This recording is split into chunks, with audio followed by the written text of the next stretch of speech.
talking about suicide today, it's impossible not to talk about depression and the warning signs to watch for. Things like you don't feel like yourself, you feel agitated, withdrawing from family and friends and activities, feeling hopeless. Maybe you've made backup plans to take your life. So how do you know when it's time to ask for help?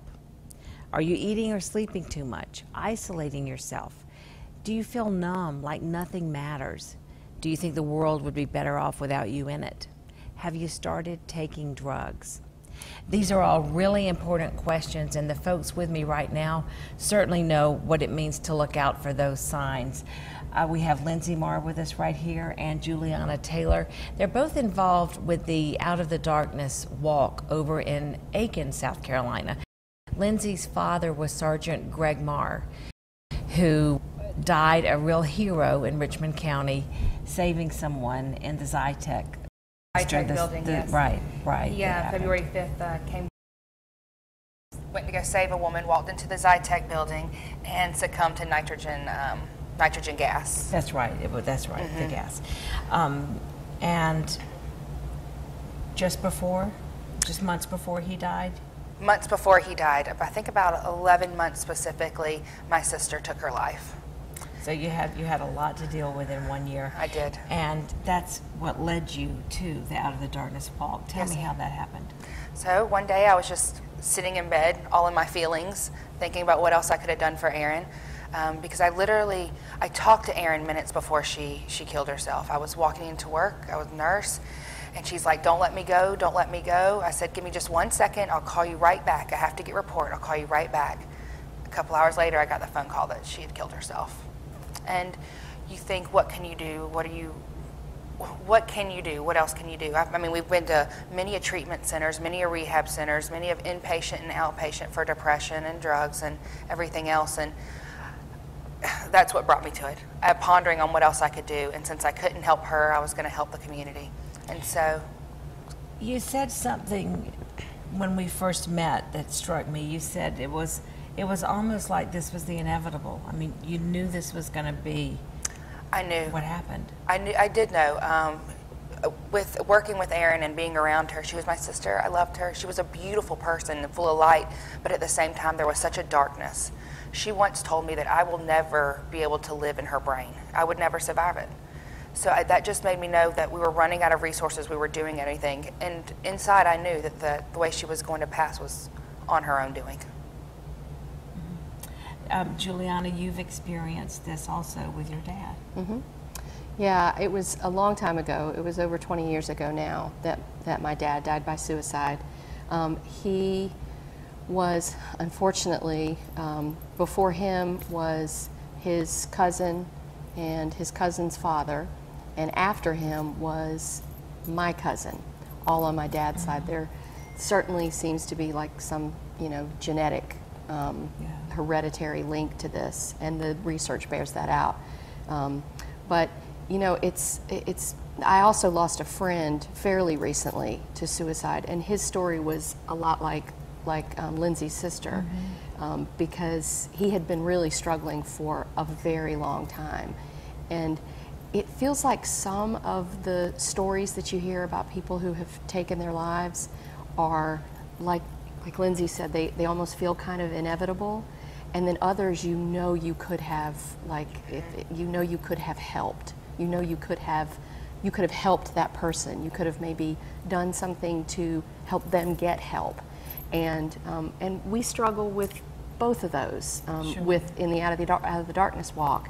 One of the things I'm really pushing for, is to try to get the education out there to help young people. And people who it may be struggling, it might just be like a temporary depression that then leads them to suicide. But there's so many facets to it. It's not just there's no simple this is what qualifies as as depressed. This is what qualifies as suicidal. Yeah. This is who can be helped. This is who can't.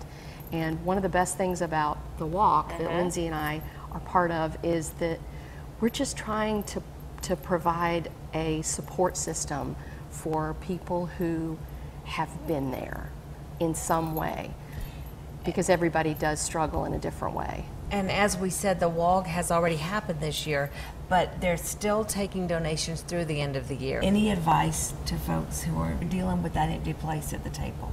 It's incredibly difficult because, especially if you've lost a family member in the holidays, you know, they just scream family for everybody. And so there is that, you know, there's that empty seat at the table, and everybody feels that it's a palpable thing. I think advice would be just to find someone that you can talk to about it.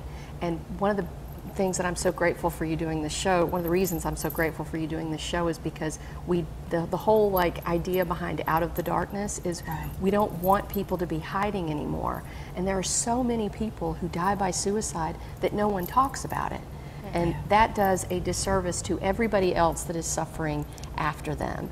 And find somebody to talk to. And you know, it's also difficult, like with social media, because you see these pictures on Facebook or whatever of families coming together and everybody looks so happy, and that just makes you feel that much more alone. Just don't forget that you're not alone. Other people are dealing with this and are there to help. Juliana and Lindsay, thank y'all so much for sharing today and for talking about this. It's so important, and we can't say this enough. If you are in crisis, please call the National Suicide Prevention Lifeline. The number is right there on your screen, 1-800-273-TALK. That's 8255. Or you can contact the crisis text line by texting TALK to 741-741. We'll be right back. Solvay offers unique A tough time for those who are missing a loved one. So a local woman is using her grief to help others. Dr. Leslie Lassoon founded Natalie's Light. She named the organization after her daughter, who died by suicide 3 years ago. It is time that we erase the stigma. Bring it up to your church groups and things, and to be open in your schools. We need somebody to recognize this and to ask for promoting awareness for depression and anxiety and suicide.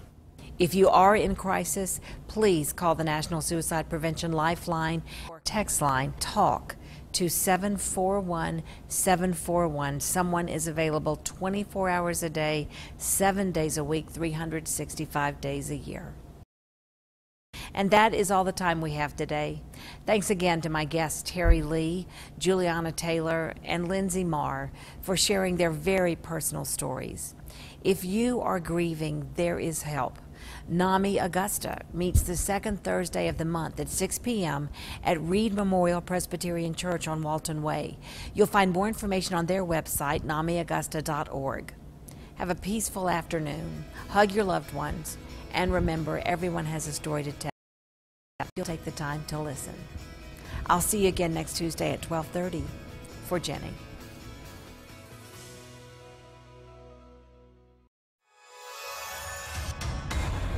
After my